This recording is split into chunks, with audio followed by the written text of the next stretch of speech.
wabarakatuh. Shadaqallahul azim, shadaqallahul azim. Maha benar Allah atas segala firman-Nya. Terima kasih saya ucapkan kepada Al-Ustadz Muhammad Syukron. Semoga Allah senantiasa memberikan berkah bagi pembaca khususnya dan umumnya bagi kita semua yang mendengarkan. Bapak Ibu hadirin yang sama-sama dirahmati Allah Subhanahu wa taala, tiba saatnya acara yang keempat kita, yaitu Mauidhah Hasanah, yang pada kesempatan ini akan disampaikan oleh beliau Dr. Adi Hasman SPAN, dengan tema kajian pada sore ini adalah Metamorfosa Iman Ramadan dan Asa Perubahan. Tentunya ini adalah sebuah tema yang sangat dinanti-nantikan oleh kita semuanya. Jika kita teringat kalimat atau kata-kata metamorfosa, tentunya yang teringat di dalam ingatan kita itu adalah kupu-kupu ya, atau ulat, yang mana metamorfosa ulat dan ini bisa dijadikan iktibar bagi kita semuanya untuk melakukan sebuah perubahan, yang mana Allah tidak akan merubah suatu kaum jika tidak kita sendiri yang merubahnya. Maka dari itu, Bapak Ibu sekalian yang sama-sama dirahmati oleh Allah SWT, mari kita sama-sama dengarkan, kita simak baik-baik materi yang akan disampaikan oleh Dr. Adi Hasman SPAN. Kepadanya waktu dan tempat kami persilahkan. Terima kasih Pak Gus. Ya, baik, bismillahirrahmanirrahim. Assalamualaikum warahmatullahi wabarakatuh. Waalaikumsalam warahmatullahi wabarakatuh. Innal hamdalillah nahmaduhu wa nasta'inuhu wa nastaghfiruh wa na'udzu billahi min syururi anfusina wa min sayyiati a'malina. May yahdihillahu fala mudhillalah wa may yudlil fala hadiyalah.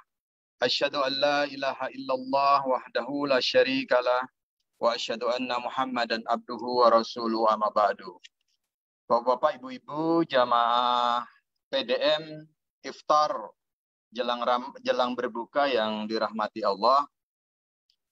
Pada kesempatan sore menjelang berbuka ini, saya kedapatan tugas ini lagi-lagi dari Ustadz Subhan untuk urun rembuk, mengisi salah satu mata rangkaian acara iftar rutin berbuka dengan tema yang ini diminta oleh Majelis Tabligh langsung ya, berjudul Metamorfosa Iman, Ramadan, dan Asa Perubahan. Saya bisa share screen nggak ini ya? Kalau nggak bisa ya lanjut aja. Bisa ya? Co-host, Pak Dr. Adi jadikan co-host. Oh ya, sambil jalan ya, tolong diprosesin sehingga saya bisa men-share slide-nya supaya lebih enak, lebih ilustratif. Nah, tadi udah disampaikan secara pengantar oleh Pak Agus tentang kata metamorfosa ya. Dalam kata metamorfosa ini termuat makna adanya transformasi atau perubahan, baik perubahan wujud, perubahan bentuk secara anatomis maupun perubahan fungsi. Jadi kalau kita melihat istilah iman sendiri di dalam agama kita, iman itu bukan sebuah status yang diam, yang stagnan, tapi sesungguhnya iman itu berada pada kondisi yang dinamis.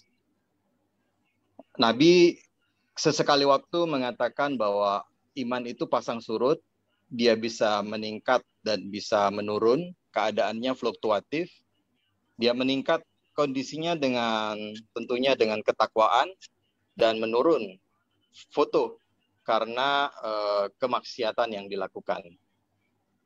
Kalau kita melihat istilah iman di dalam Al-Quran, maka mungkin hampir bisa kita pastikan ya, di sini banyak ustadz yang lebih faqih dari saya, nanti tolong dikoreksi kalau saya salah. Hampir bisa dipastikan tidak ada istilah iman yang berdiri sendiri di dalam Al-Quran. Iman di dalam Al-Quran itu lazimnya selalu digandeng dengan kata amal soleh. Jadi iman dan amal soleh itu punya keterkaitan yang hubungan yang sangat kuat, punya relasi yang sangat kuat antara keduanya. Iman di dalam agama kita itu bukan sekedar komitmen pribadi yang bersemayam di dalam hati sanubari yang paling dalam, tapi iman juga menuntut pelakunya ya untuk membuktikan ekspresi keimanan itu dalam pentas kehidupan lewat amal soleh. Dan sementara amal soleh dalam konteks agama kita juga menjadi tidak bermakna, tidak bernilai apabila tidak dilandasi oleh keimanan. Jadi antara iman dan amal soleh adalah suatu relasi yang interaktif satu dengan lainnya.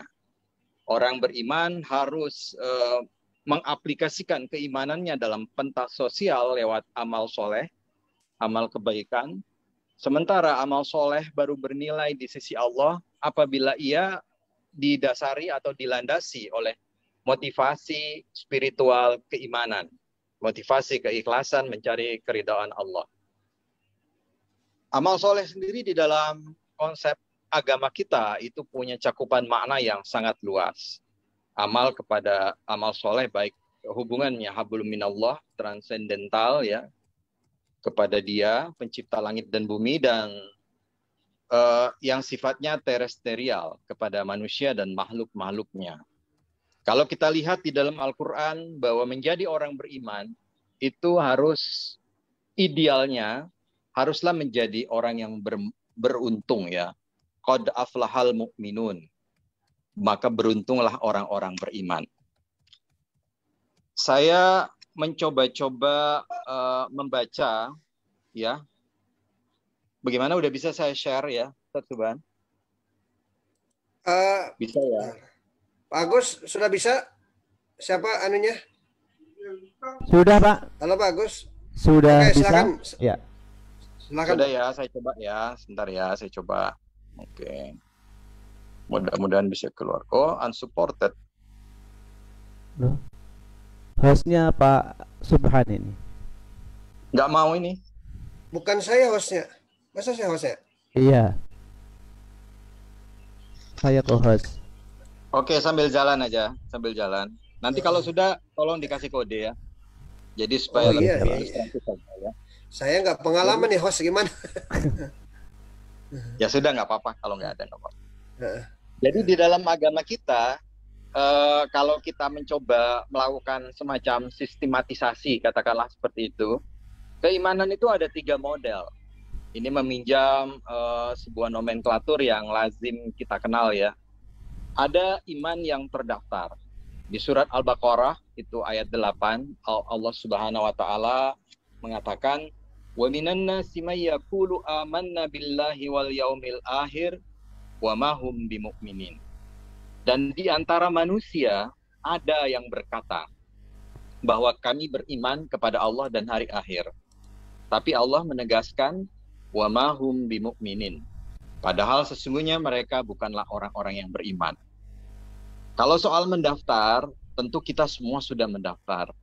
Ya, orang-orang yang ber-KTP Islam tentunya berharap bisa ikut dalam pendaftaran sebagai warga dan list kaum beriman. Hanya masalahnya, apakah pendaftaran kita itu kemudian diterima dan diakui, itu masalah berikutnya. Maka dari itu, kategori keimanan yang kedua adalah iman yang diakui. Kalau tadi iman yang terdaftar.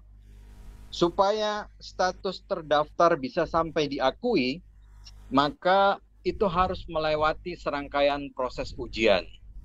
Allah Subhanahu wa taala mengatakan di dalam surat Al-Ankabut ayat 2, ahasiban Dok, saya potong, Dok. Sudah bisa kayaknya. Sudah ya, saya baik. jadikan co-host. Okay. Baik, saya coba lagi ya. Lebih enak kalau misalnya, tetap unsupported. Tetap nggak bisa, Pak Ustaz Subhan. Udah nggak apa-apa kali aja. Ya. Coba sekarang. Coba. Nggak bisa, ya. Ya lanjut aja ya. Ya, di surat Al-Ankabut ayat 2, Allah Subhanahu wa taala mengatakan, ahasiban nasu ayyutrakuna yaqulu amanna wa hum la yu'tazun. Apakah manusia itu mengira bahwa mereka dibiarkan saja mengatakan kami telah beriman, sedang mereka tidak diuji lagi.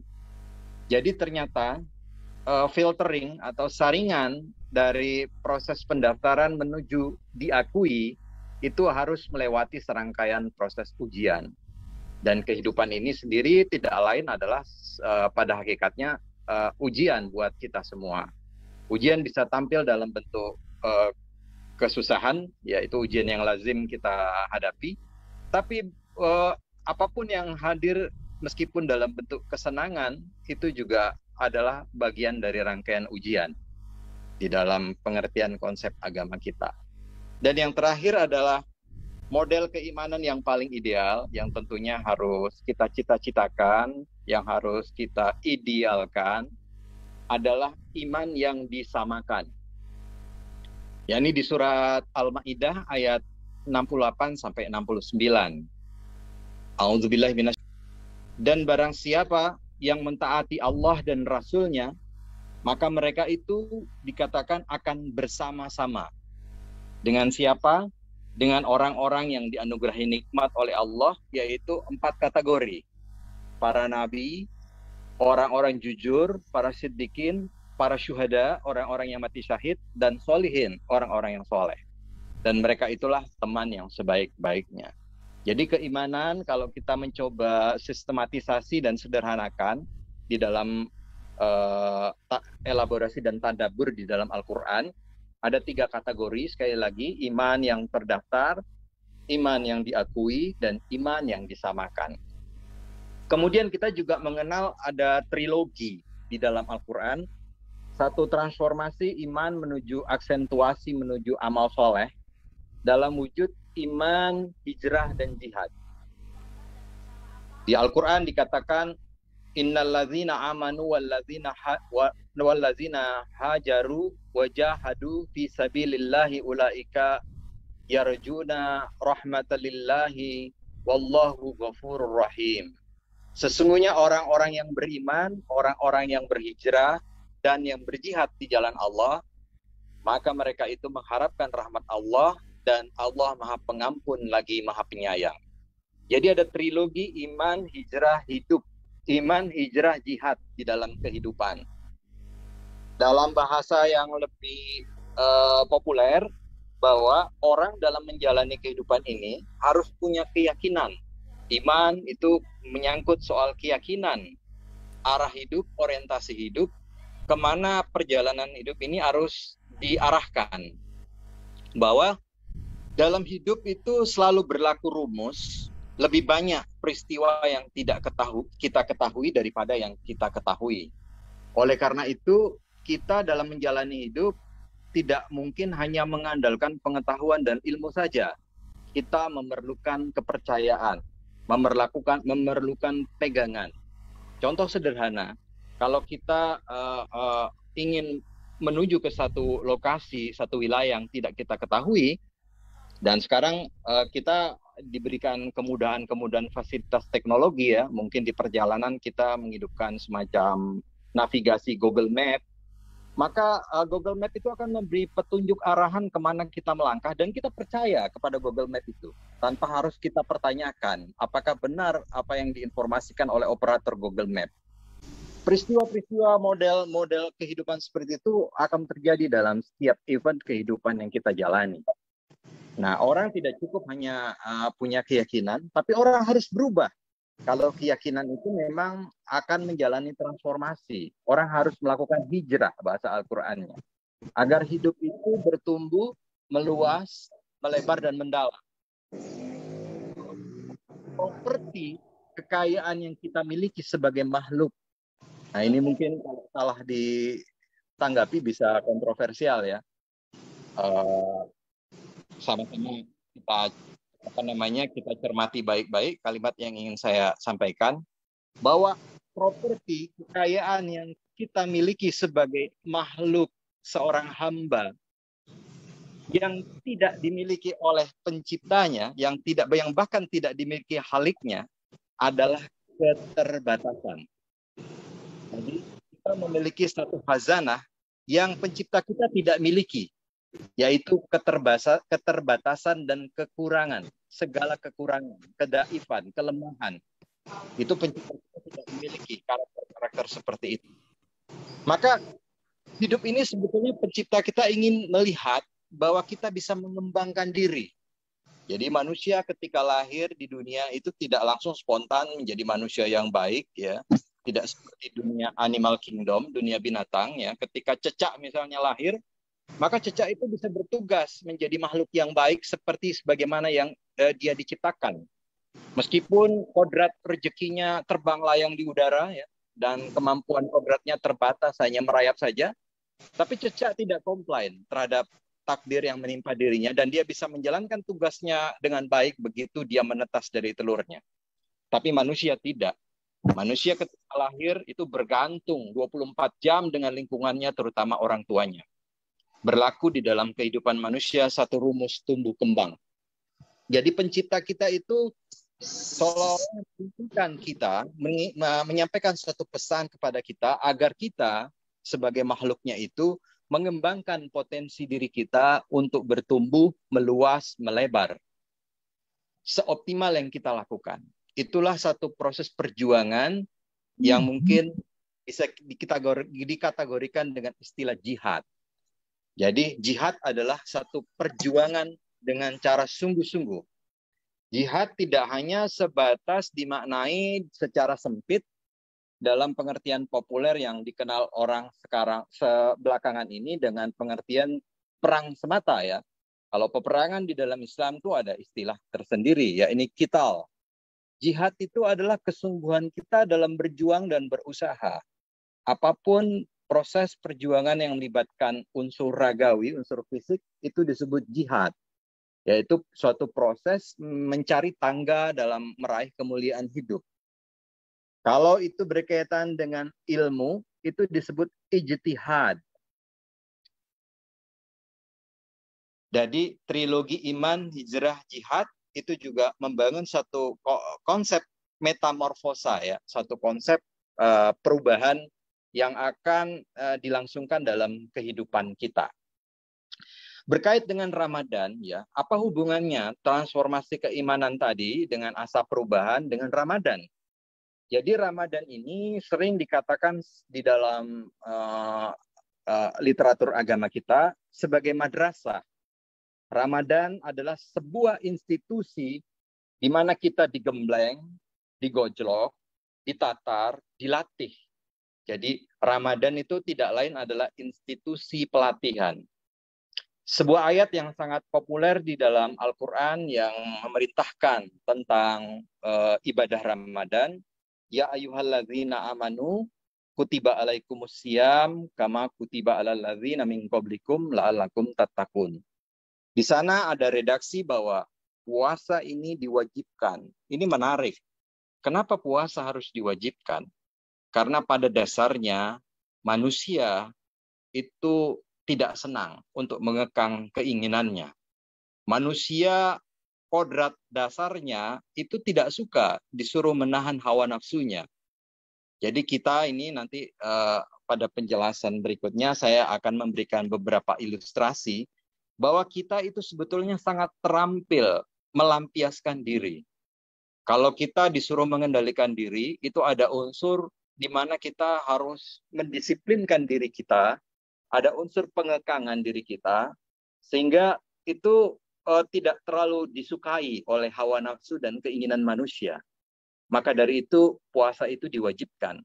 Akan berbeda halnya dalam perintah-perintah agama yang lain, misalnya menikah, ya. Itu tidak ada perintah nikah itu wajib. Ya, karena tanpa diwajibkan pun umat manusia dengan sendirinya akan melangsungkan sunnah pernikahan itu. Berbeda halnya dengan puasa, dia diwajibkan. Jadi betapa pentingnya disiplin pengendalian diri ini itu secara alegoris, secara metafor, ya, itu sudah dikisahkan sejak pertama kali manusia ada, ya, sejak mbah buyut kita diciptakan Allah, bertinggal berdiam menurut Al-Quran di surga dulu. Maka salah satu, ya, etos atau keterampilan yang harus dimiliki Adam alaihissalam, nenek moyang kita itu adalah keterampilan pengendalian diri.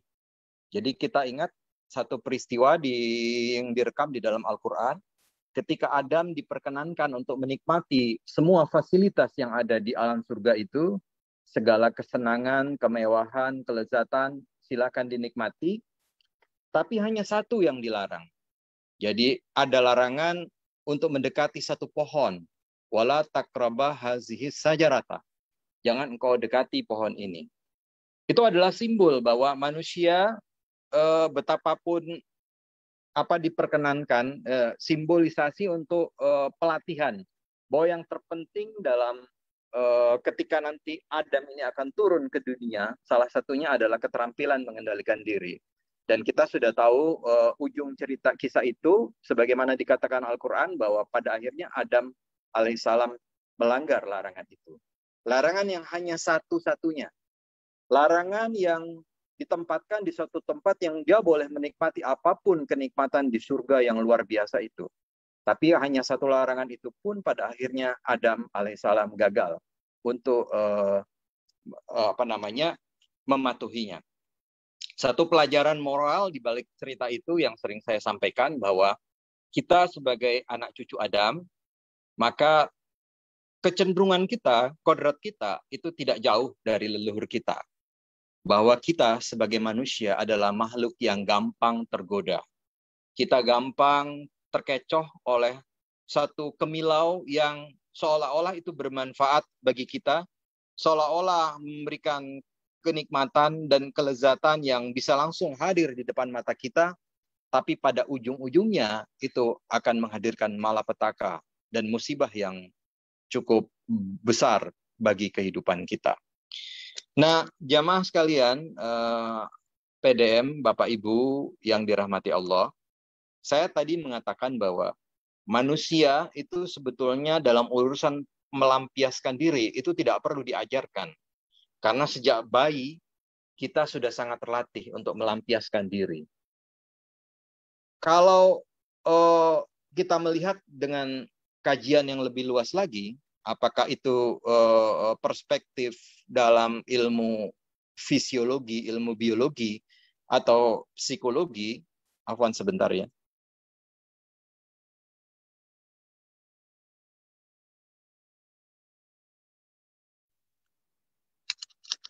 Apakah ilmu fisiologi atau psikologi, kita semakin mendapatkan bukti bahwa memang mengendalikan diri itu jauh lebih sulit daripada melampiaskan. Ya udah, dengan tentunya mengendalikan diri, mengekang, merem itu jauh lebih sulit daripada ngegas atau melampiaskan. Di dalam ilmu kedokteran misalnya ya, tubuh manusia itu difasilitasi Allah Subhanahu wa taala dengan dua sistem syaraf tidak sadar, saraf simpatis dan saraf parasimpatis, yang kerjanya di luar dari kehendak kita. Itu bukan kita yang atur, dia berdenyut dan bergerak sesuai dengan perintah ilahi. Nah, saraf simpatis ini bisa diibaratkan pekerjaan antara gas dan rem dalam satu kendaraan. Kalau kita mau menganalogikan, simpatis itu kerjanya memacu, parasimpatis itu menahan atau mengerem. Dan ternyata saraf simpatis ini itu tanpa perlu dilatih ya, meskipun itu di luar otonomi kita, tapi dia bisa dilatih ya. Ternyata tanpa dilatih dia terus teraktivasi sampai kita akhir hayat kita. Sebaliknya, kerja parasimpatis yang menahan, mengerem, membuat relaksasi itu memerlukan latihan-latihan sehingga dia bisa bekerja optimal. Karena pada umur di atas menjelang senja, kerja dari para saraf parasimpatis ini menjadi lebih longgar, lebih tidak maksimal dibandingkan kerja saraf simpatis yang masih tetap prima. Dan ada satu penelitian menarik kalau kita melihat dari perspektif psikologis. Ada satu penelitian yang dilakukan oleh seorang psikolog di Universitas Stanford pada tahun 1960. Ini penelitian longitudinal ya, penelitian yang melihat perspektif ke depan. Jadi ada anak-anak TK di satu sivitas Universitas Stanford University itu dikumpulkan di satu ruangan. Nah, tim peneliti itu kemudian memberikan uji permen kepada para anak TK itu, permen marshmallow ya, permen yang ada di Amerika sana ya. Di Indonesia mungkin kalau di supermarket mungkin ada kali ya. Kalau di pasar-pasar biasa ya kita nggak mengenal marshmallow itu. Jadi permen yang manisan lah, manisan yang berwarna dan rasanya sangat manis dan disukai anak-anak ya. Nah, penelitiannya sederhana sekali. Peneliti itu ingin melihat seberapa jauh kemampuan seorang anak menahan diri. Anak TK ya, bayangin anak TK. Jadi sang peneliti itu menyampaikan sebuah informasi kepada kelas tersebut bahwa bagi anak-anak TK yang mau marshmallow, maka marshmallow itu aku langsung dikasih kepada mereka. Tapi bagi yang mau menunda barang sesaat, saya lupa batasan waktunya, 15 menit kalau tidak salah. Menunda barang sesaat, maka anak-anak tersebut akan diberikan 2 marshmallow. Ternyata, seperti yang diduga oleh rancangan penelitian yang dilakukan oleh peneliti tersebut, ternyata anak-anak TK itu terbagi dari 2 faksi. Ada dua grup ya. Ada yang nggak tahan, langsung minta marshmallow itu langsung di tempat. Dan ternyata ada sebagian kecil yang mampu menahan diri untuk menunda kesenangan tersebut demi mengharapkan 2 permen yang akan diberikan kalau mereka bisa menunda kesenangan itu barang 15 menit ya. Dan penelitian ini kemudian diikuti anak-anak tersebut selama 10 tahun. Jadi sampai pendidikan SMA ya itu ya, menengah atas ya. Jadi 1960 sampai 1970 anak-anak itu kemudian diikuti, dilihat karirnya, dilihat prestasi-prestasinya, dilihat achievement-nya. Ternyata hasilnya menakjubkan. Anak-anak yang mampu menahan diri, yang mampu menunda kesenangannya untuk tidak langsung meminta marshmallow di tempat saat itu juga, itu ternyata prestasinya jauh lebih baik dan karirnya jauh lebih cemerlang di dalam studi dan lingkungan sekitarnya, lebih cerdas secara sosial ya. Ternyata bahwa kemampuan mengendalikan diri itu menghadiahkan kepada manusia satu pencapaian yang luar biasa di kemudian hari. Hasil kesimpulan dari penelitian itu, dan penelitian itu menjadi salah satu argumentasi yang dibangun oleh Daniel Goleman merancang konsep kecerdasan emosionalnya ya, EQ ya. EQ itu adalah salah satu buku yang terbaik menurut saya, dan saya senang sekali berulang-ulang baca buku itu karena kaya ilustrasi. Pak Daniel Goleman itu di antara semua judul-judul QQ itu IQ, SQ, EQ, ESQ, saya paling senang dan paling menyukai buku EQ itu ya, konsep EQ itu karena sangat otentik dan orisinal ya. Dan salah satu ilustrasi yang ditampilkan dicontohkan oleh Pak Daniel Goleman itu ada kisah anak TK tersebut ya. Jadi puasa ini adalah madrasah. Ibaratnya orang yang sudah mendaftarkan diri sebagai orang beriman masuk dalam madrasah itu, digembleng, digojlok, ditatar dalam kawah candra di muko ya. Di mana Ramadan ini tentu punya kurikulum ya. Ada tujuannya, ada metodenya, ada materinya, dan ada evaluasinya tentunya kalau kita meminjam terminologi pendidikan ya, pendidikan formal ya.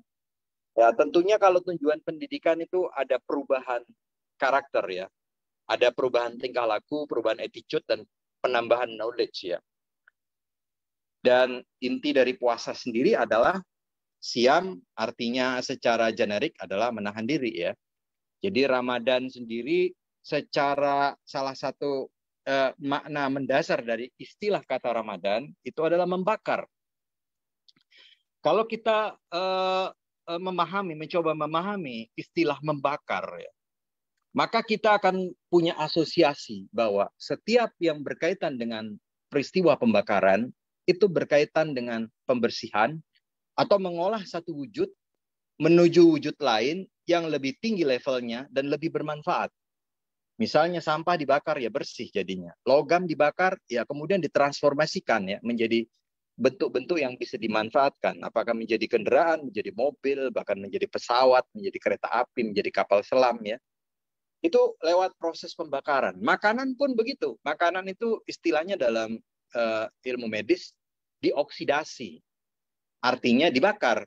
Jadi makanan itu dibakar baru menghasilkan kalori, menghasilkan energi, menghasilkan bio ATP yang bisa dimanfaatkan oleh sel-sel tubuh kita untuk bekerja dan menjalani fungsinya ya, menyangga kehidupan.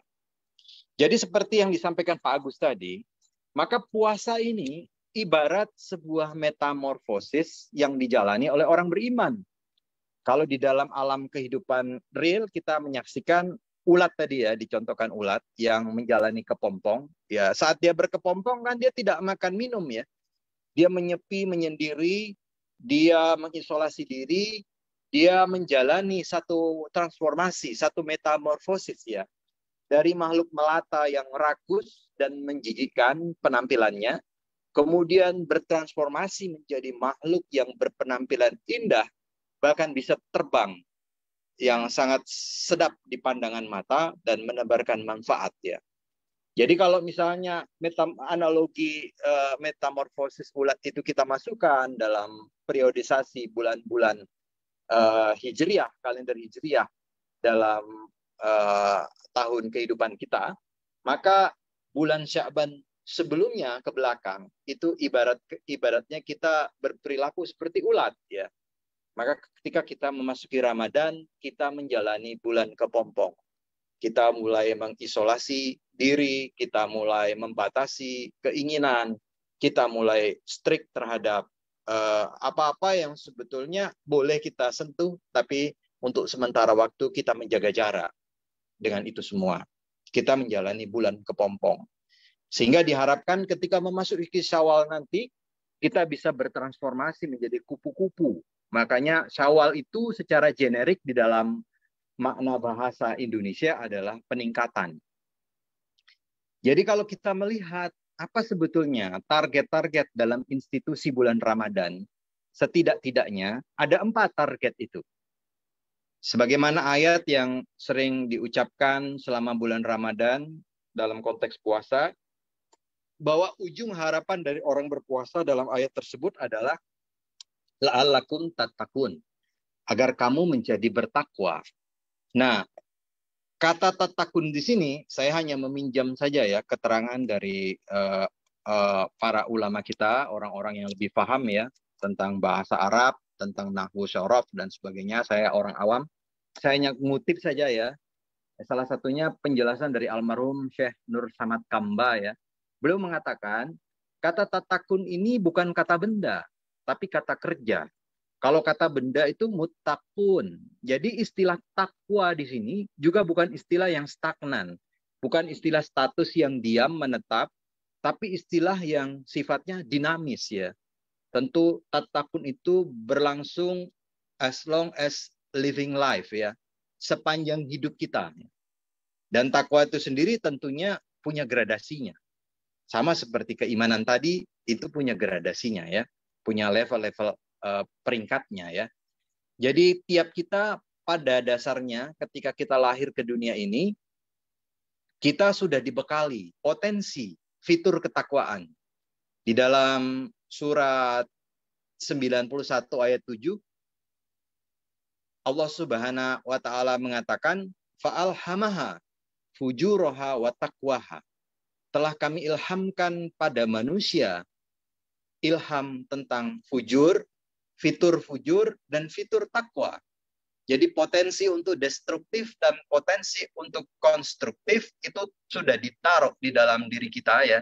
Sebagai makhluk yang dianugerahi kemerdekaan, maka kita selalu berada di setiap saat berada di persimpangan jalan dalam memilih ya. Dan alhamdulillah selama bulan Ramadan ini potensi dan kecenderungan ketakwaan itu lebih mudah mewujud ya karena difasilitasi lewat institusi Ramadan. Kita bisa menyaksikan bahwa orang begitu semaraknya menjalani ibadah makdho, ibadah tarwih, tadarus, pengajian seperti kita daring ya pada sore hari ini. itu begitu ramai ketika di masa bulan Ramadan dibandingkan bulan-bulan berikutnya. Yang berikutnya, yang ingin ditarget dari ibadah Ramadan ini adalah kita bertemu dengan Lailatul Qadar. Ya. Satu malam kemuliaan yang lebih bernilai dari 80 tahun ya. Masa 80 tahun ya. Jadi ini adalah istilahnya peningkatan spiritual achievement yang harus dikejar ya. Yang berbonus satu malam yang istimewa. Kemudian yang ditargetkan adalah kita bertemu dengan Idul Fitri, momen Idul Fitri, yakni kembali menjadi manusia, sebagaimana fitrahnya ketika ia diciptakan. Jadi Idul Fitri itu hanya perayaan satu hari, bukan perayaan yang seperti dijalani oleh tradisi-tradisi yang berlangsung selama ini. Dan yang terakhir tentunya diharapkan kita mengalami Syawal, yakni peningkatan kualitas kemanusiaan kita tentunya ya. Jadi ingat sekali lagi bahwa Idul Fitri itu sebetulnya kalau kita kembalikan dalam konsep agama kita adalah hari raya kecil dibandingkan dengan Idul Adha. Perayaan Idul Fitri itu hanya satu hari, sedangkan Idul Adha dirayakan selama 3 hari. Idul Fitri dilatar belakangi oleh laku individu menjalani puasa secara pribadi. Sedangkan Idul Adha dilatar belakangi oleh suatu mega peristiwa kolosal yang besar oleh jamaah kaum muslimin melaksanakan ritual ibadah haji. Dan di dalam Idul Fitri, kenapa kita disyariatkan hanya satu hari? Kalau kita kemudian berpuasa, diperbolehkan berpuasa ya pada hari kedua Syawal, agar kita tidak terjebak oleh seperti yang dikatakan kulu wasyrabu, jangan melampaui batas. Karena target utamanya adalah Syawal, meningkat ya. Sekali lagi, mungkin kita harus merevisi pengertian-pengertian yang kadung populer di masyarakat kita bahwa Idul Fitri itu bukan hari kemenangan. Kita sebetulnya menang lawan apa sih? Apakah kita menang melawan Ramadan? Nauzubillah min dzalik ya. Apakah Ramadan musuh yang harus kita kalahkan? Apakah kita menang melawan hawa nafsu? Dan apakah peperangan terhadap hawa nafsu itu hanya berlangsung temporary, berlangsung selama 30 hari, selama bulan Ramadan? Apakah setelah itu hawa nafsu bisa takluk dalam kehidupan kita? Apakah misalnya di dalam Ramadan itu diilustrasikan bahwa iblis, setan itu dibelenggu? Apakah itu pengertian secara metaforik atau pengertian sesungguhnya, pengertian maknawi atau pengertian yang real, itu bagaimana penjelasan mufasir saja. Saya tidak berkompeten tentang itu. Tapi faktanya, meskipun iblis, setan itu dibelenggu di bulan Ramadan, toh kejahatan, bahkan peperangan, itu bisa saja terjadi di bulan Ramadan. Artinya, musuh dalam selimut yang merupakan bagian dari kedirian kita, yakni hawa nafsu, itu senantiasa mengiringi, ikut bersama kita, kemanapun kita pergi dan melangkah, dan sampai kapanpun kita menjalani kehidupan. Jadi peperangan terhadap hawa nafsu ini adalah peperangan yang sifatnya eternal, abadi. Perang melawan diri sendiri. Ada satu ilustrasi peristiwa ketika Nabi pulang dari perang Badar ya. Rasulullah mengatakan, ini juga ada sebagian ulama yang mengatakan bahwa hadis ini dhaif ya, tapi ada juga yang mengatakan hadisnya sahih ya. Wallahu alam, nanti tolong dikoreksi Ustaz Subhan dan Ustaz-Ustaz lainnya di sini. Kalau memang ada penjelasan yang lebih valid dan sahih, tentunya kita diskusikan bersama. Jadi ketika usai dari perang Badar itu, Nabi mengatakan raja'na ilal jihadil asgar minal jihadil akbar. Kita baru kembali dari peperangan kecil menuju peperangan yang lebih besar. Para sahabat kaget ketika itu, karena perang Badar itu luar biasa ya. 300 orang muslimin yang bukan tentara, orang sipil biasa yang difasilitasi dengan perlengkapan perang, harus menghadapi 1000 orang kafir Quraisy yang terlatih, pemanah, pasukan berkuda ya, yang terlatih dalam peperangan. Dan itu banyak sekali kaum muslimin yang syahid ketika itu. Nabi menyebutnya dengan perang kecil. Kemudian mereka minta penjelasan. Perang besar seperti apa ya Rasulullah? Jihadun nafs, jihad melawan diri sendiri. Jadi ada musuh yang tersembunyi, yang pergi melangkah kemanapun kita pergi melangkah, yaitu bagian dari diri kita, hawa nafsu kita. Dia adalah peperangan abadi selama hayat di kandung badan. Jangan sampai ketika Ramadan berlalu, ya begitu setan lepas di belenggu, kita malah jadi kesetanan. Begitu ketakwaan mulai meningkat, begitu lepas Ramadan, kita kembali kumat. Nauzubillah min zalik. Sesungguhnya puasa yang sebenarnya itu baru dimulai setelah bulan puasa Ramadan selesai. Dan hakikatnya orang beriman itu berpuasa di dunia ini sepanjang hidupnya. Dan kelak hakikatnya baru berhari raya nanti ketika ia meninggal dunia dan di yaumil mahsyar, setelah yaumil mahsyar nanti. Sebagai penutup mungkin, jadi mudah-mudahan ini bisa sesuai dengan apa yang diharapkan oleh penyelenggara majelis tabligh ya, metamorfosis iman dalam mencapai asa perubahan. Jadi orang muslim itu, kata Nabi di sebuah hadis Bukhari, adalah orang yang orang lain itu selamat dari lisan dan tangannya. Islam itu salamah, menyelamatkan. Muslim itu menyelamatkan orang lain. Sedangkan orang beriman, itu kata Nabi, adalah orang yang semua orang merasa aman ketika bersamanya. Karena percaya bersama orang beriman, maka amanlah martabat, harta, nyawa, dan kepemilikan orang lain. Jadi orang beriman itu memberi rasa aman, mengamankan harta, properti orang lain, mengamankan marwah, kehormatan, harga diri, martabat orang lain, dan mengamankan darah, nyawa, kehidupan orang lain. Demikian saja mungkin yang bisa saya sampaikan sebagai urun rembuk, pengantar berbuka, sebagai santapan rohani kita bersama pada sore hari ini. Kalau ada benarnya itu semata-mata datang dari Allah Subhanahu wa Ta'ala. Kalau ada salahnya, saya yang salah. Billahi taufik wal hidayah. Assalamualaikum warahmatullahi wabarakatuh. Waalaikumsalam warahmatullahi wabarakatuh. Kami ucapkan terima kasih kepada Dr. Adi Hasman atas materi yang telah disampaikan.